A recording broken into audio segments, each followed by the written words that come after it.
Hi, I'm Jason. Welcome to another quality video from ApplianceVideo.com.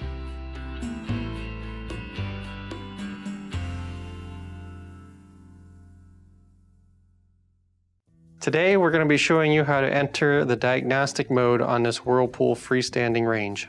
Now let's begin to repair. To enter diagnostic mode, what you're going to want to do is hit cancel, cancel, start.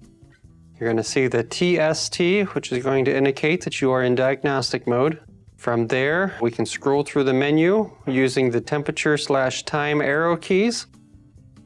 We hit the arrow key up. We're going to see our oven temperature sensor, which right now it is reading room temperature at 61 degrees.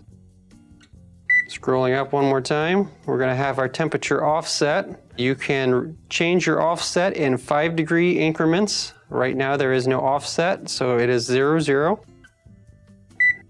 Scrolling up again, we have our software version. Scrolling one more time, we have our memory checksum. And if we scroll one more time, we get to our diagnostic codes. This model right now has no error codes, so we're going to see a clear in the window. If we saw an error code, we would either see an F1, which is a control failure, F2, which is a shorted key, or an F3, which is an oven sensor that is shorted or open. And to clear those error codes, if you hit the start button, it'll clear your error code. If you hit the up button one more time, we get to the days of operation before the failure. This oven's been plugged in for 5 days, so that is why we see a 5 in this display. We get to the next menu here. We have the switch state, which this model is always going to read closed, which is indicated by the 1.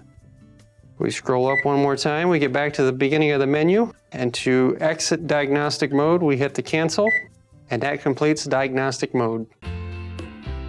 Thank you for watching another quality video brought to you by ApplianceVideo.com.